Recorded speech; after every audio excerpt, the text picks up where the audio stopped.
There's no doubt Iran took some heavy and painful blows. It lost 29 senior commanders in the IRGC. By the end, Israel was degrading Iranian air defenses. Iranian launchers were being taken out before they could launch. In some cases, there was a video from Yazd of an attempted launch and it got hit. So Iran was doing more like hit and run launches, smaller volleys, but they were getting through. And the mass assassinations of IRGC commanders with the IRGC kind of caught with its pants down on the first day, did not affect Iran's strategic calculus. It was very clear that Iran had thousands of cadres who were ready to step into the brink and fill the shoes that were left for them, and that the ballistic missile stocks were sufficient enough to keep going, that Iran had strategic depth by the 12th day. They had said they were ready for a 2-year war. And the ballistic missiles that got through, some of them were near misses, like on the last day, the strike Bannon referred to in Beersheba, which took down a residential tower, did heavy damage to Israeli civilians, which punctures the colonial psyche of Israel. They think that they can exist, as Ehud Barak said, is in a villa in the jungle. Yeah. That's the Israeli life, that they live in a first world European style country while they're waging a one-way war of extermination against their enemies, and people can go jogging on the beach in Tel Aviv while people in Gaza are trying to climb out from below the rubble. That all changed. And that building in Beersheba was actually next to the major cyber security and tech park where Microsoft's offices are situated, and they had been hit days before. The Amman headquarters of Israel's military intelligence, and the which also contains the offices of Mossad's operations room, were nearly hit in Herzliya. A bus yard went up instead. The Weizmann Institute, which is a nuclear research facility, major drone research facility that also does gain of function research in Israel, a major recipient of funding from the Adelson family, went up in flames, completely destroyed.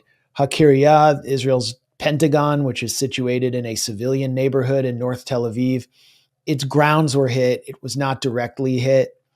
Iran still needs to do some fine tuning on its targeting.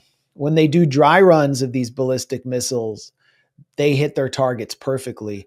But in a real world environment, going against the most advanced, multi-layered, multi-billion-dollar anti-aircraft or anti-missile system in the world, there's still some work to do. And most of these missiles, by the way, were older ballistic missiles. Some of the more recent hypersonic models were more difficult to launch just because of increasing Israeli air superiority. So the point is, Iran penetrated Israel's colonial psyche. The Israeli population was suffering in a way they had not, suffering more than in 1973, and putting more pressure on the Israeli leadership than before. And it kind of, as I wrote in a Substack piece, it revives the theory of Hassan Nasrallah, the late Hezbollah leader, that Israel's a spiderweb society, and that its society, because of its colonial existence, under enough military pressure, will force its leadership to make major concessions. And that's what took place here. And we can look at some of there's some new footage that's just coming out because Israel had placed so much under military censorship during the war that we didn't actually see after just a few days the full scope of destruction. Citizens were getting arrested. Israel was arresting foreign journalists, banning them from filming on rooftops because it was psychologically so damaging.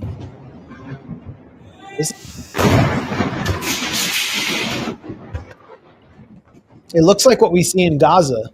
I actually recognize that. That's the one highway, I think, that connects Tel Aviv to Jerusalem.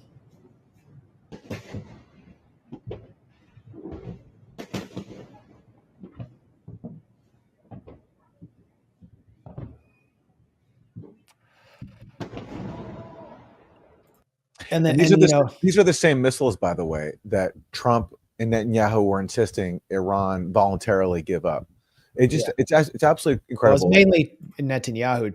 Trump kind of took that off the table because he knew it wasn't possible. Well, but beforehand, in terms of the like, the when Trump was saying ultimate surrender, and even in the negotiations with Steve Witkoff, they were telling Iran you have to not just commit to zero enrichment, but also give up your ballistic missiles. So basically, we're gonna and then Israel attacked Iran with U.S. help, Yeah. and so basically, the demand was you have to give up the missiles you use to defend yourself from our aggression.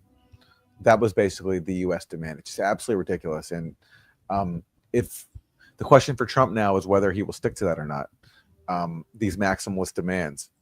You think Iran's ever going to give up its ability to defend itself, especially after being attacked in one of the biggest acts of duplicity in recent memory? Trump pretending to engage in negotiations and then using that as a smokescreen to help Yeah. Israel launch an act of aggression. Well, twice. This is Tel Aviv, by the way, resembles parts of Gaza, and it would have gotten worse. So twice Trump did that, not only on the 13th of June, when they knew an attack was incoming with negotiations due to take place that Sunday. I had actually heard from through the grapevine that the attack was coming that Friday, but I didn't believe it because I thought that it wouldn't happen at least until after the next round of negotiations 2 days later. And I guess the Iranians didn't believe it either. I wish I had it wouldn't have made a difference. But when I was asked by Judge Napolitano, I should have said, I heard it's Friday, but I just couldn't believe it. I thought it was a negotiating tactic. Anyway, Iran proved I that. also thought, by the way, that the U.S. See, the reason I didn't think that Israel was going to attack was because the U.S. hadn't really, except for maybe the embassy in Baghdad where they evacuated people, they didn't really pull out their forces. And I just didn't think that the U.S. would leave their forces in the region that vulnerable to an attack. And I'm that's why talking I about didn't. the Israeli attack. Well, but given the fact that any Israeli attack has U.S. permission, which it certainly did, and U.S. complicity, I thought maybe that the U.S. would be hesitant to greenlight an Israeli attack with its forces so vulnerable. But they took that risk, and they were relying on Iranian restraint. They were relying on Iran not taking the bait to attack U.S. forces, which Iran didn't do until, of course, the U.S. directly attacked Iran. And this happened also in 2014. At the end, Israel was running out of interceptors, and it agreed to a ceasefire after 51 days of war with Hamas and the assorted factions in the Gaza Strip. But the Wall Street Journal reported on June 18th that Israel was running out of interceptors. Each Arrow 3 interceptor missile costs like $3 million, $4 million. Israel, to defend its citizens against fairly inexpensive Iranian ballistic missiles domestically produced, was spending $250 to $300 million a night. It was an extremely expensive war for Israel. And we, the American taxpayer, were underwriting it. It was us, the American taxpayer, that underwrote the development, or at least 50% of the development of Rafael's Iron Dome system, which is designed mainly for rockets from Gaza, Katyusha rockets from Lebanon. The Arrow is for ballistic missiles. And then the U.S. had to step in with an even more expensive system, the THAAD, as well as interceptor missiles from destroyers. And the Jordanian Air Force has come in and boasted about its contribution in defending Israel, taking down 25% of Iranian ballistic missiles that were taken down. The Jordan being a lead member of the Axis of Assistance, helping keep the genocide going with while warehousing Palestinians on behalf of Israel.